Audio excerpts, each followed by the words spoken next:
अंतरसदनीय कहानी वाचन प्रतियोगिता। कल्पनाओं की उड़ान भरने का वक्त है। हर अनुभव को शब्दों में ढलने का वक्त है। नमस्कार आदरणीय उप प्रधानाचार्य जी, सम्मानित निर्णायक मंडल, शिक्षकगण और मेरे प्रिय साथियों, सुप्रभात। मैं मिहिका आपके आज की कहानी वाचन प्रतियोगिता में स्वागत करती हूँ, जहाँ हर शब्द में छिपी होती है एक दुनिया और हर कहानी के साथ चलता है भावनाओं का कारवां। मैं आदरणीय उप प्रधानाचार्य जी से इस कार्यक्रम का शुभारंभ करने की अनुमति चाहूँगी। धन्यवाद सर। तो चलिए अब इस साहित्यिक यात्रा का आरंभ करते हैं।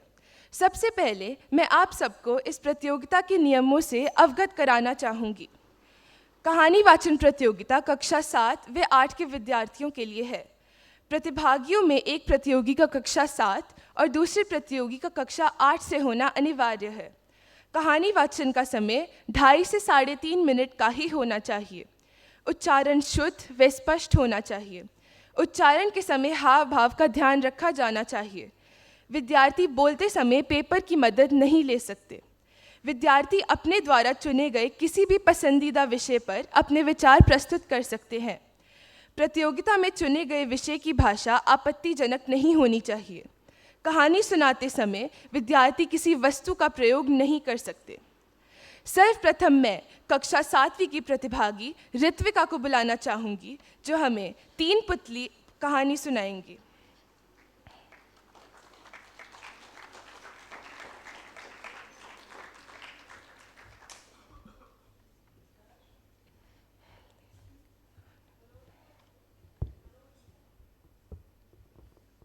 नमस्कार, मैं ऋत्विका शर्मा कक्षा 7वीं की विद्यार्थी आज आप सबको एक कहानी सुनाना चाहूँगी, जिसका शीर्षक 3 पुतले है। महाराजा चंद्रगुप्त का दरबार लगा हुआ था। सभी सभासद अपनी अपनी जगह पर विराजमान हो चुके थे। महामंत्री चाणक्य दरबार की कार्यवाही कर रहे थे। महाराजा चंद्रगुप्त को खिलौनों का बहुत शौक था। उन्हें हर रोज एक नया खिलौना चाहिए होता था। आज भी उनके पूछने पर कि क्या नया है, उन्हें पता चला कि एक सौदागर आया है जो दावा करता है कि उसके पास जैसे खिलौने हैं वह आज तक ना तो कभी किसी ने देखे हैं और ना ही कभी देखेंगे। यह सुनकर महाराजा चंद्रगुप्त सौदागर को बुलाने की आज्ञा देते हैं। सौदागर आता है, प्रणाम करता है और अपनी पिटारी में से 3 पुतले निकालकर महाराजा चंद्रगुप्त के सामने रख देता है। वह कहता है कि देखने में तो बिल्कुल एक जैसे, पर वास्तव में बहुत निराले हैं। वो कहता है कि पहले पुतले का दाम 1,00,000 मोहरे, दूसरे पुतले का दाम 1,000 मोहरे और तीसरे पुतले का नाम 1 मोहर। यह सुनकर महाराजा चंद्रगुप्त हैरान हो जाते हैं, परेशान हो जाते हैं कि दिखने में बिल्कुल एक जैसे, पर दाम में जमीन आसमान का फर्क, ऐसा क्यों? उन्होंने सभी सभासदों को 3 पुतले दिखाए और उनसे पूछा कि अगर कोई अंतर मिले तो बताओ, पर किसी को कोई अंतर ना मिला। अंत में 3 पुतले महामंत्री चाणक्य के पास पहुंचे। उन्होंने पुतलों को देखकर 3 तिनके मंगवाए। उन्होंने पहला पुतला उठाया और उसके कान के अंदर एक तिनका डाला। थोड़ी देर पश्चात वह तिनका उसके पेट में था और थोड़ी देर रुकने के बाद ऐसा लगा जैसे वह कुछ कहना चाह रहा हो। फिर उन्होंने दूसरा पुतला उठाया। उसके कान में जैसे ही तिनका डाला, वह साथ ही उसके दूसरे कान से निकल आया। तीसरा पुतला उठाने पे जैसे ही उसके कान में तिनका गया, साथ ही वह उसके मुंह से बाहर आ गया। महाराजा चंद्रगुप्त ने फिर से पूछा कि दाम में इतना अंतर क्यों? दिखने में भले ही सारे एक जैसे हैं। तो महामंत्री चाणक्य ने बोला कि पहले पुतले का दाम 1,00,000 मोहरे इसलिए है क्योंकि इससे हमें यह ज्ञान प्राप्त होता है कि कुछ लोग सुनी सुनाई बातों पर एकदम से विश्वास नहीं करते हैं। वह पहले उनकी तसल्ली करते हैं और अगर ज़रूरी समझते हैं तो ही अपना मुंह खोलते हैं। दूसरे पुतले का दाम 1,000 मोहरे इसलिए है क्योंकि इससे हमें ज्ञान मिलता है कि कुछ लोग अपनी जीवन में मस्त रहते हैं। उन्हें कोई फर्क नहीं पड़ता कि कौन क्या कहता है। वह एक कान से बात सुनेंगे और दूसरे से निकाल देंगे। और तीसरे पुतले का दाम एक मोहरे इसलिए है क्योंकि उससे हमें यह ज्ञान मिलता है कि कुछ लोग बात सुनी नहीं कि फैला दी, जैसे जंगल में लगी आग। इस कहानी से हमें यह शिक्षा मिलती है कि हमें गिने चुने लोगों को ही अपनी कीमती बात बतानी चाहिए, ना कि सभी को। धन्यवाद। धन्यवाद ऋत्विका, अति उत्तम। हमारे अगले प्रतिभागी है रेहान, जो हमें नाई की होशियारी कहानी सुनाएंगे।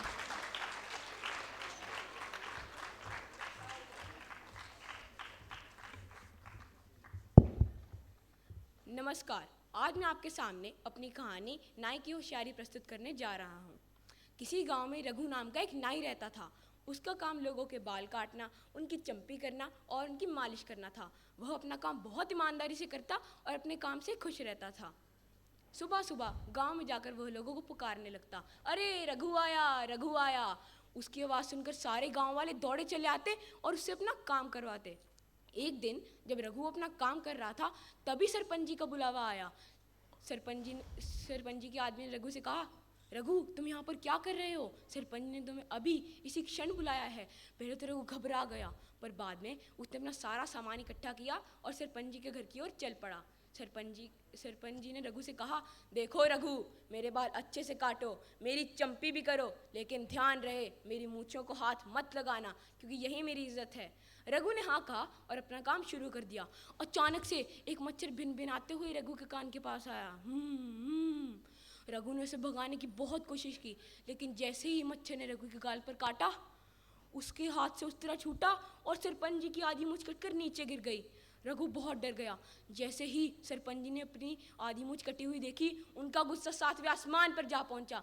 रघु को मारने के लिए वो उसके पीछे पीछे दौड़े। आगे आगे रघु और उसके पीछे पीछे सरपंच। भागते भागते रघु का सारा सामान नीचे गिर गया।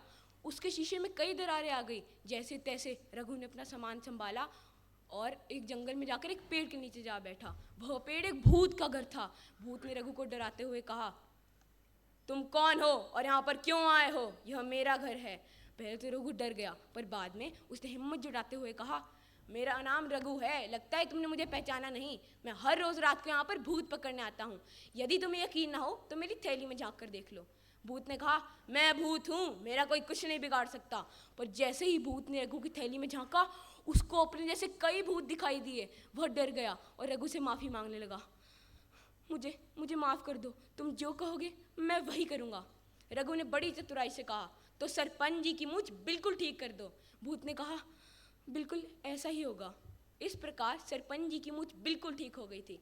इस कहानी से हमें यह शिक्षा मिलती है कि मुश्किल परिस्थिति में सूझबूझ से काम लेना चाहिए। धन्यवाद।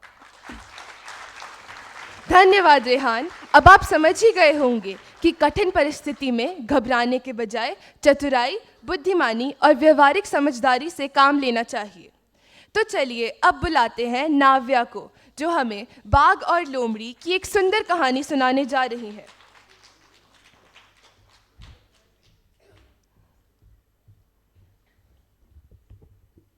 नमस्कार आदरणीय मुख्य अध्यापिका जी, अध्यापकगण और मेरे प्यारे दोस्तों।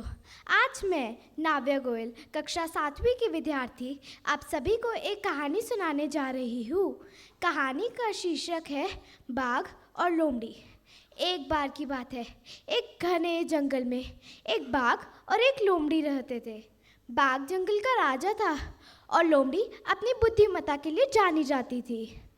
एक बार बाघ ने जंगल में टहलने का निर्णय लिया और घूमते घूमते उसे लोमड़ी दिखाई दी। उससे लोमड़ी से पूछा, अरे नन्ही, क्या तुम मुझे बता सकती हो आज के दोपहर के भोजन में मैं कुछ बड़ा और रसीला कहाँ से ढूंढ सकता हूँ? लोमड़ी, जो बाघ की चालाकी और मांस की भूख को जानती थी, उसने जवाब दिया, हे राजा, मुझे माफ़ कर दीजिए, मैं आपकी मदद नहीं कर सकती, लेकिन मैं एक ऐसे जानवर को जानती हूँ जो आपकी निश्चित रूप से मदद कर सकता है। बाघ ने पूछा, वह कौन है? मुझे जल्दी बताओ। लोमड़ी ने कहा, वह सियार है, जंगल की दूसरी तरफ रहता है और जंगल के हर कोने के बारे में जानता है। अगर आप उससे मदद मांगेंगे तो वह निश्चित रूप से करेगा। थोड़ी देर सोच विचार के बाद बाघ ने लोमड़ी का सलाह मानी और सियार को ढूंढने निकल पड़ा। थोड़ी देर बाद उसे सियार मिला और उसने सियार से मदद मांगी। सियार, जो अपनी चालाकी के लिए जाना जाता था, उसने जवाब दिया, हे राजा, आपको अपना भोजन ढूंढने के लिए ज़्यादा दूर जाने की कोई आवश्यकता नहीं। यही इस पेड़ के पीछे एक बड़ा और रसीला जानवर रहता है। आपको बस इस पेड़ के पीछे जाना है और उसे अपना भोजन बनाना है। उसने बिना सोचे समझे सियार की बात मानी और पेड़ के पीछे चले गया। पेड़ के पीछे जाते ही एक शिकारी ने उसे पकड़ लिया। उसने बहुत दहाड़े लगाई पर उनका कोई फ़ायदा नहीं हुआ। लोमड़ी, जो पीछे खड़ी सब देख रही थी, वो बाघ के पास गई और उससे कहा, हे राजा, कभी भी जो अच्छा दिखता है वो अच्छा नहीं होता। हमेशा अपनी बुद्धि का इस्तेमाल करो और आंख बंद करके दूसरों पर भरोसा मत करो।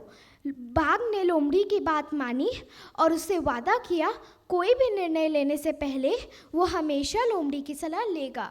तो समझ आया आप सभी को कि हमें कभी भी दूसरों पर आंख बंद करके भरोसा नहीं करना चाहिए और हमेशा अपनी बुद्धि का इस्तेमाल करना चाहिए।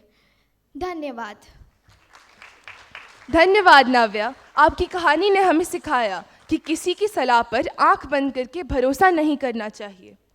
तो आइए अब अगली प्रस्तुति के लिए हम आमंत्रित करते हैं भव्याक्षी को, जो हमें मूर्ख को सीख कहानी सुनाएंगी।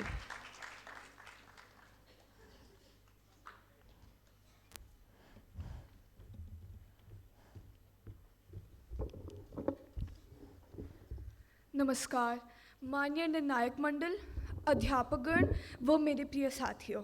आज मैं कक्षा 7 आर्यभट्ट की छात्रा भव्याक्षी आपको मूर्खों को सीख नामक कहानी सुनाऊंगी।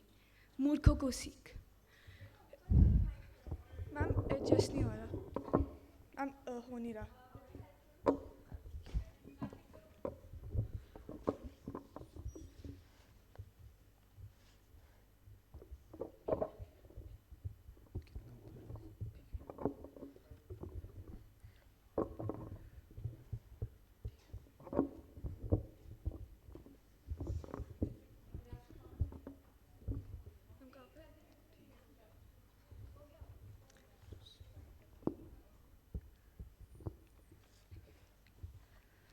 मूर्खों को सीख। एक जंगल में एक पेड़ पर गौरैया का घोंसला था। एक दिन कड़ाके की ठंड पड़ रही थी। ठंड से कांपते हुए 3-4 बंदरों ने उसी पेड़ के नीचे आश्रय लिया। एक बंदर बोला, कहीं से आग तापने को मिले तो ठंड दूर हो सकती है। दूसरे बंदर ने सुझाया, देखो यहाँ कितनी सारी सूखी पत्तियाँ गिरी हैं, इन्हें इकट्ठा कर हम ढेर लगाते हैं और फिर उसे सुलगाने का कोई उपाय सोचते हैं। सभी बंदरों ने पत्तियों का ढेर लगाया और फिर सब गोलदार में बैठकर सोचने लगे कि इस ढेर को कैसे सुलगाया जाए। तभी एक बंदर की नज़र दूर हवा में उड़ते एक जुगनू पर पड़ी। वह खुशी से उछल पड़ा। वही दौड़ते हुए चिल्लाने लगा, देखो देखो, हवा में चिंगारी उड़ रही है, इसे पकड़कर हम ढेर के नीचे रखेंगे और अगर फूंक मारेंगे तो आग सुलग जाएगी। हाँ हाँ, खुशी से कहते हुए बाकी बंदर भी उधर ही दौड़ने लगे। परंतु उन्हें ये नहीं पता था कि पेड़ में बैठी गौरैया ये सब देख रही थी। वह तो पहले इन मूर्खों के ऊपर हंसी, फिर उसे चुप नहीं रहा गया। वह बोली, बंदर भाइयों, ये चिंगारी नहीं, जुगनू है जुगनू, इससे आग नहीं सुलगेगी। एक बंदर ने गौरैया को देखकर गुर्राया और क्रोध से बोला, मूर्ख चिड़िया, चुपचाप अपने घोंसले में दुबकी रह। बड़ी आए हमें सिखाने चली, हमारे काम में टांग क्यों उड़ा रही है। इस बीच एक बंदर ने जुगनू को अपनी हथेलियों के बीच में कैद कर लिया था। सभी बंदरों ने बड़े ध्यान से जुगनू को पत्तियों के ढेर के नीचे रखा और फिर लग गई फूंक मारने। गौरैया फिर बोल उठी, बंदर भाइयों, ये चिंगारी नहीं, जुगनू है जुगनू, इससे आग नहीं सुलगेगी।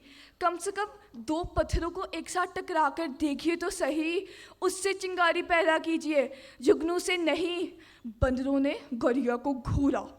कुछ देर पश्चात जब आग फिर भी नहीं सुलगी तो गौरैया फिर से बोल उठी, बंदर भाइयों, आप मेरी बात क्यों नहीं मानते? ये चिंगारी नहीं, जुगनू है जुगनू।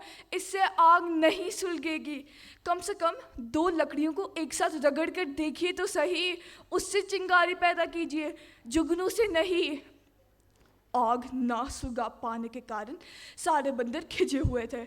एक बंदर क्रोध से भरा, वह आगे बढ़ा और उसने गौरैया को पेड़ के तने पर दे मारा।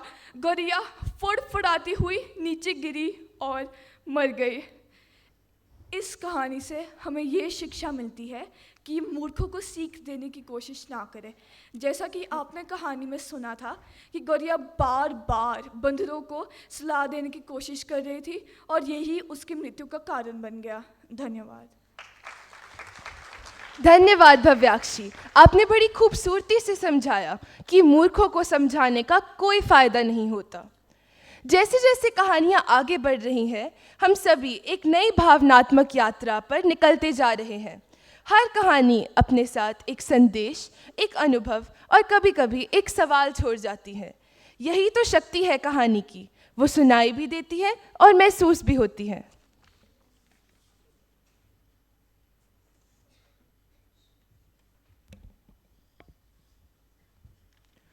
तो जोरदार तालियों से स्वागत कीजिए कक्षा 8वीं की प्रतिभागी हेजल गुलाटी का, जो एक आंक कहानी के विषय में हमें कुछ बताएंगी।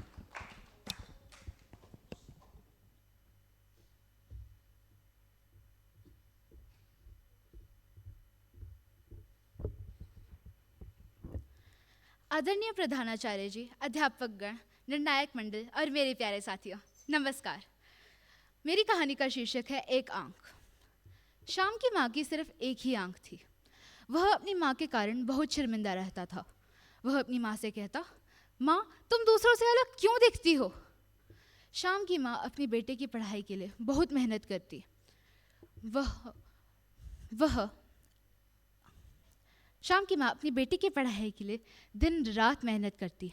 वह स्कूल के बच्चों तथा अध्यापिकाओं के लिए खाना बनाती। एक दिन शाम की माँ स्कूल आई। वह बस अपने बेटे को देखना चाहती थी, मगर शाम गुस्से से भर गया और अपनी माँ से कहता, माँ तुम यहाँ क्यों आई हो? तुम्हारे कारण सब मेरा मजाक उड़ाते हैं।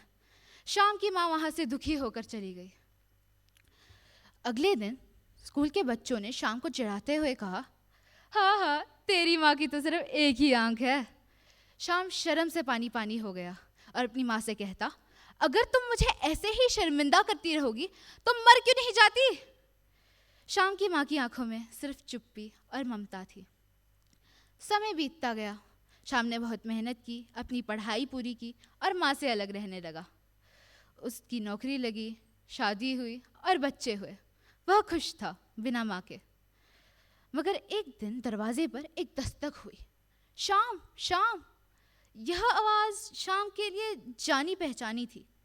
दरवाजे पर माँ खड़ी थी।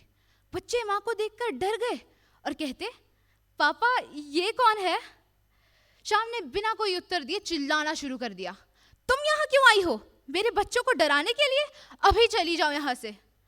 माँ बोली, माफ़ करना बेटा, लगता है मैं गलत पते पर आ गई हूँ। और यह कहकर वह वहाँ से चुपचाप चली गई।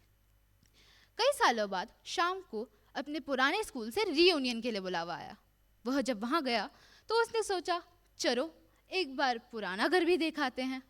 वह जब वहाँ गया तो उस पड़ोसियों ने बताया, बेटा तुम्हारी माँ तो अब नहीं रही, मगर वो तुम्हारे लिए एक चिट्ठी ज़रूर छोड़ के गई हैं। उस चिट्ठी में लिखा था, प्यारे शाम, माफ़ करना मैं तुम्हारे लिए शर्मिंदगी बनी। मैं बस तुम्हें एक बार देखना चाहती थी, तुम्हारे बच्चों को देखना चाहती थी। मैं जानती हूँ मैं तुम्हारे लिए कोई मायने नहीं रखती, मगर जब तुम छोटे थे एक दुर्घटना में तुमने अपनी एक आंख खो दी थी। एक माँ होने के नाते मैं यह नहीं देख सकती थी कि तुम अधूरी दुनिया देखो, इसलिए मैंने अपनी एक आंख तुम्हें दे दी। अब तुम मेरी आंख से यह पूरी दुनिया देख रहे हो। मैं तुम में जी रही हूँ, तेरी माँ। शाम फूट फूट के रो पड़ा। जिस आंख के कारण वह पूरी जिंदगी शर्मिंदा रहा, उसी आंख से वह पूरी दुनिया देख रहा था। उसने पहली बार ममता की गहराई का एहसास किया और उसने अपने बच्चों को भी सिखाया कि कोई भी माँ कभी भी अधूरी नहीं होती। माँ की ममता सबसे ज़्यादा पूर्ण होती है। धन्यवाद।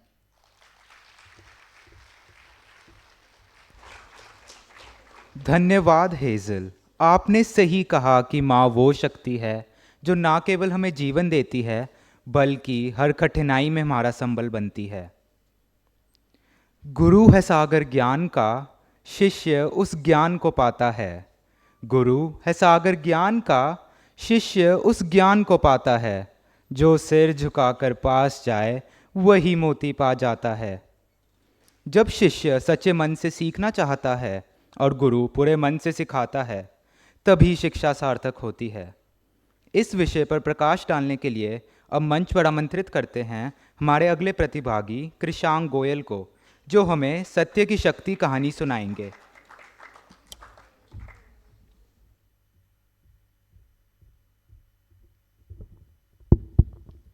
आदरणीय निर्णायक मंडल, अध्यापकगण एवं मेरे प्रिय साथियों, आज मैं आपके समक्ष अपनी कहानी सत्य की शक्ति प्रस्तुत करने जा रहा हूँ। आज सारे बच्चे चुप हैं। गणित के मास्टर जी ने बड़ी करारी डांट खिलाई है। भूगोल के अध्यापक वेणुगोपाल जी के आते ही धीरे धीरे लड़कों की फुसफुसाहट शुरू हो गई। क्यों रे, कॉपी तो लाया है ना? अरे बाप रे बाप, मैं तो भूल ही गया। अध्यापक ने एक लड़के को कॉपियां इकट्ठी करने का आदेश दिया। एक आध लड़के आज भी कॉपी नहीं लाए थे, उन्हें सजा दी गई। वेणुगोपाल जी ने कुछ कॉपियां ही जांची थी कि नरेंद्र की कॉपी उनके सामने आ गई और नरेंद्र की कॉपी में एक गलती थी। नरेंद्र की कॉपी जांचते हुए वह मुस्कुरा उठे। नरेंद्र नाथ दत्त, खड़े हो जाओ। भारी भरकम आवाज सुनकर सभी का ध्यान उस ओर चला गया। संयुक्त राज्य अमेरिका की राजधानी कौन सी है? वॉशिंगटन। बिल्कुल गलत। यदि तुम्हें नहीं आता तो पिताजी से पूछ लेते, पुस्तक में देख लेते। जो मन में आए लिख दिया। अध्यापक गुस्से में बोल उठे, पर मुझे तो उत्तर पता है, फिर मैं किसी से क्यों पूछता? नरेंद्र ने आराम से उत्तर दिया। वेणुगोपाल जी गुस्से वाले अध्यापक हैं। पलटकर कोई जवाब दे, यह उनके लिए असहनीय है। वह एकदम चीख कर बोल उठे, अमेरिका की राजधानी न्यूयॉर्क है, समझे? एक तो गलत जवाब देते हो, ऊपर से तर्क करते हो। नरेंद्र को पूरा विश्वास है कि उसने गलत नहीं लिखा, फिर भला वह चुप क्यों रहे? नहीं गुरुजी, यह गलत है। न्यूयॉर्क नहीं, वॉशिंगटन ही संयुक्त राज्य अमेरिका की राजधानी है। इस बार वेणुगोपाल जी आग बबूला उठे। एक तो गलती, ऊपर से सीनाजोरी। अध्यापक के सामने जबान चलाते हो, तुम्हारी इतनी हिम्मत? पूरी कक्षा सख्ते में आ गई। लगा अब नरेंद्र नाथ की तो खैर नहीं। फिर वेणुगोपाल जी शांत भाव से सोचने लगे, आज तक ऐसा कभी नहीं हुआ। इतने वर्षों में ना जाने मैंने कितने शरारती और बदतमीज लड़कों की अकल ठिकाने लगाई है। आज कुछ गड़बड़ लग रही है। क्या मैं सचमुच गलत हूँ? सत्य मनुष्य को ताकत देता है। वे कुर्सी पर जाकर बैठ गए और भूगोल की पुस्तक के पन्ने उलटने लगे। उन्हें अपने प्रश्न का जवाब मिल गया। भूल उन्हीं की थी। उन्होंने नज़र उठाकर नरेंद्र को देखा और मुस्कुरा उठे। नरेंद्र, मुझे खुशी है कि तुम सत्य पर टिके रहे। तुम्हारी इसी दृढ़ता के कारण मेरी भूल में सुधार हुआ। यही सत्य तुम्हारी सबसे बड़ी शक्ति बनेगी। ना तो वेणुगोपाल जी के मन में कोई अपराध भाव रहा, ना नरेंद्र के मन में अपने गुरु जी के प्रति रोष। यही बालक बड़ा होकर स्वामी विवेकानंद के नाम से प्रसिद्ध हुआ। इस कहानी से हमें यह शिक्षा मिलती है कि सत्य पर अटल विश्वास और तर्क शक्ति के बल पर ही संसार में नाम कमाया जा सकता है। धन्यवाद। बहुत सुंदर कृषांक, शब्दों ने जैसे दृश्य खींच दिए हों। आपकी कहानी से ये सीख मिलती है कि सत्य परेशान हो सकता है लेकिन पराजित नहीं। अब हमारे सम्मुख अपनी कहानी लेकर आ रहे हैं ककाश्वी, जिनकी कहानी का शीर्षक है सीपियों का महत्व।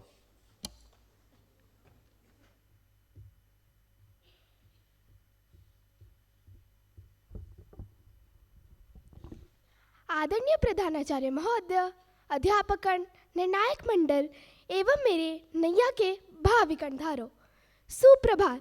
मैं काश्वी नागपाल 8वीं ए की छात्रा हूँ।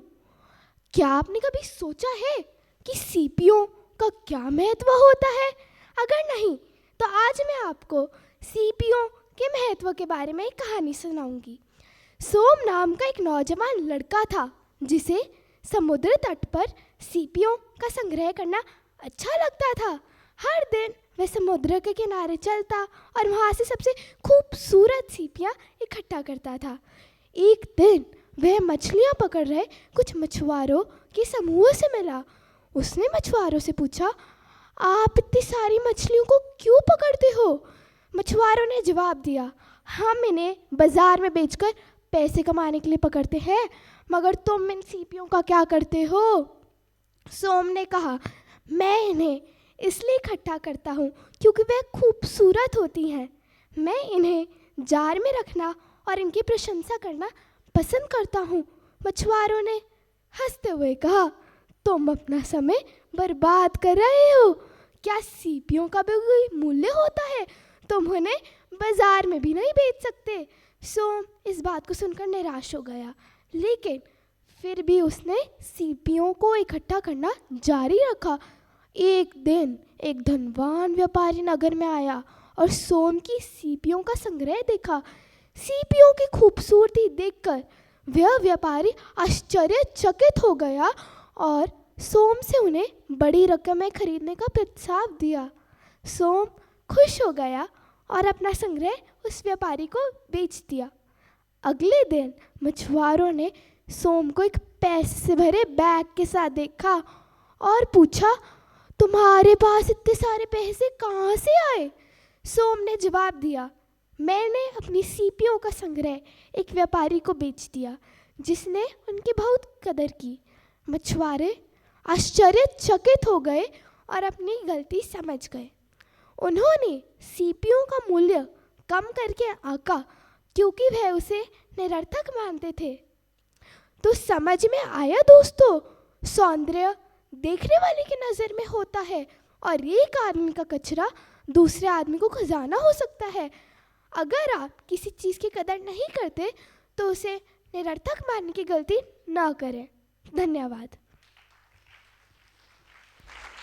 धन्यवाद ककाश्वी, आपने बिल्कुल सही कहा कि किसी भी चीज़ को निरर्थक नहीं समझना चाहिए। हर चीज़ की अपनी अहमियत होती है। अब आगे बढ़ते हुए मैं आज की इस प्रतियोगिता के अंतिम प्रतिभागी आशना गर्ग को मंच पर आमंत्रित करना चाहूँगा, जिनकी कहानी का शीर्षक है कितनी ज़मीन।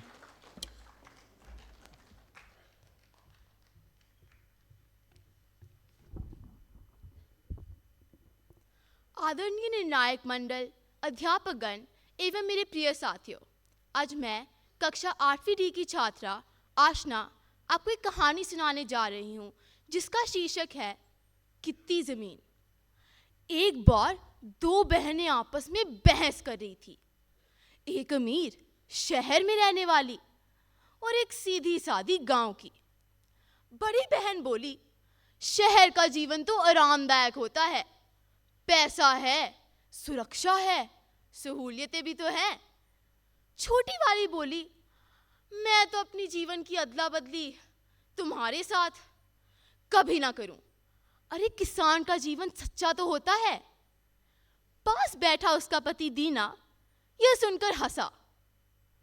अगर तो मेरे पास थोड़ी और जमीन होती, उसने सोचा, तो मैं तो शैतान से भी ना डरता। लेकिन शैतान तो सुन रहा था। धीरे धीरे वह जमीन खरीदने लगा। पहले थोड़ी सी, फिर और ज्यादा। वह मेहनत करता, गर्व महसूस करता। लेकिन जैसे जैसे उसकी जमीन बढ़ती गई, उसका लालच भी बढ़ता गया। पड़ोसियों के साथ झगड़े, शिकायतें, मुकदमे। एक दिन उसी दूर की जनजाति के बारे में पता चला, मांसाहारी। उनकी जमीन बहुत सस्ती थी। बस 1000 रुपए में उसे समझाया गया, जितनी जमीन तुम घेर लो वो सारी तुम्हारी। लेकिन एक बात कान खोल कर सुन लो, सूरज डूबने से पहले उसी जगह वापस आना पड़ेगा। दीना की आंखों में लालच चमक उठा। अरे इतनी जमीन, ये तो कोई सपने में भी नहीं देख सकता। अगले दिन वो सूरज की पहली किरण के साथ ही निकल पड़ा। हौसला ऊंचा, कदम मजबूत। अरे ये जमीन तो बहुत अच्छी है, छोड़ नहीं सकता, चलो आगे चलता हूं। यही सोचकर वो आगे बढ़ता गया। लेकिन धीरे धीरे सूरज चढ़ने लगा, गर्मी बढ़ गई, पैर थकने लगे। अब वापस लौटना होगा, वह बुदबुदाया। लेकिन रास्ता लंबा था, बहुत लंबा। अब वो दौड़ रहा था, धूल, मिट्टी, पसीना, और अंत में उसे वही जगह दिखी। दूर पहाड़ियों पर मांसाहारी खड़े थे।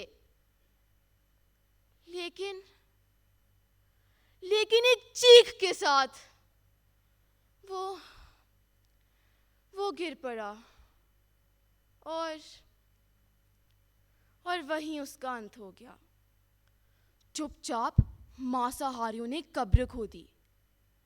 6 फुट जमीन, बस केवल 6 फुट जमीन।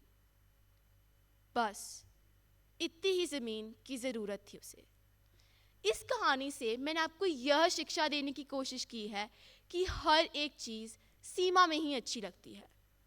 जैसा कि हमने कहानी में सुना, दीना का अत्यधिक लालच उसकी मौत का कारण बन गया। इसलिए जो भी ईश्वर ने दिया है, उसी में सब्र और संतोष के साथ रहते हुए उनका शुक्रगुजार होना चाहिए। धन्यवाद।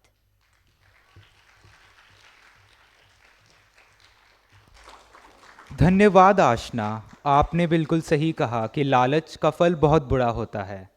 केवल संतोष और सब्र का फल ही मीठा होता है।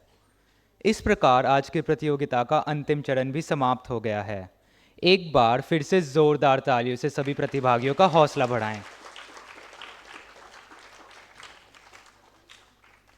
अब मैं उप प्रधानाचार्य जी और निर्णायक मंडल को मंच पर आमंत्रित करना चाहूँगा ताकि वह प्रतिभागियों का हौसला बढ़ाने के लिए 2 शब्द कहें और परिणाम घोषित करें।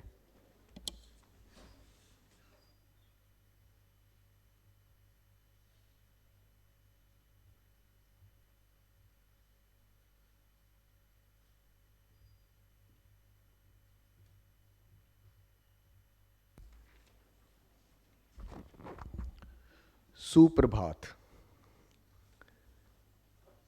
सुप्रभात। सबसे पहले तो जितने भी प्रतियोगी यहाँ आकर बोले वो सब बधाई के पात्र हैं, उनके लिए तालियां। इसके बाद जो विद्यार्थियों ने यहाँ मंच पे संचालन किया वो भी बधाई के पात्र हैं।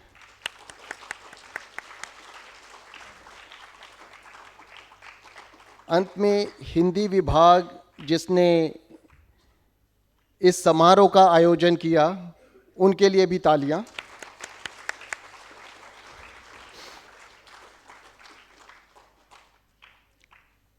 इससे पहले कि निर्णय की घोषणा हो, एक मेरा आप विद्यार्थियों से आवेदन है कि आज के लिए, आज हम ये समारोह देखा, लगता है आप इससे कुछ तो प्रभावित हुए होंगे। केवल आज के लिए ज़रा कोशिश करें कि हम अपनी वार्तालाप हिंदी में रखें। करेंगे? हाँ, केवल आप अपने जो विषय हैं अंग्रेज़ी, फ्रेंच, जर्मन, जिसमें ज़रूरी है दूसरी भाषा बोलना, वो बोलें। वो नहीं कि आप अंग्रेज़ी और जर्मन में भी नहीं, आज सर ने बोला है कि हिंदी में बोलना है, आम भाषा में, केवल आज के लिए। थोड़ा सा कष्ट होगा, मेरे को भी हो रहा है, राइट? तो ऐसे ही हम भाषा सीखेंगे। आज के लिए हम कोशिश करेंगे कि हम हिंदी में वार्तालाप करें और उसको और बढ़िया तरीके से सीखें।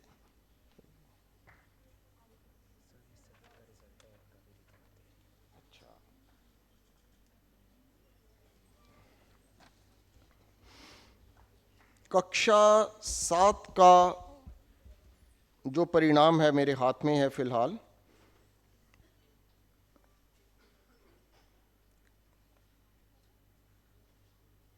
ऋत्विका शर्मा और नव्या गोयल तृतीय स्थान पर, दोनों। रेहान वर्मा द्वितीय स्थान पर और प्रथम है भव्याक्षी सूद।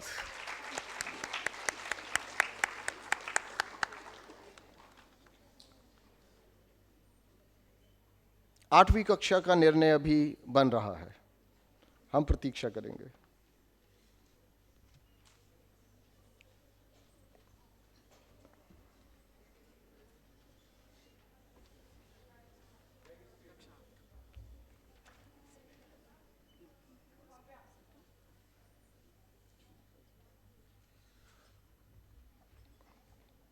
कक्षा 8,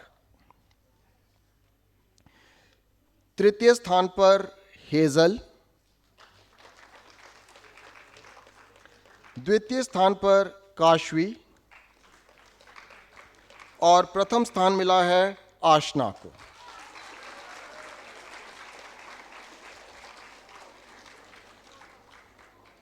मैं सभी प्रतियोगियों को मंच पर आने का आमंत्रण देता हूं और साथ ही हिंदी विभाग को भी।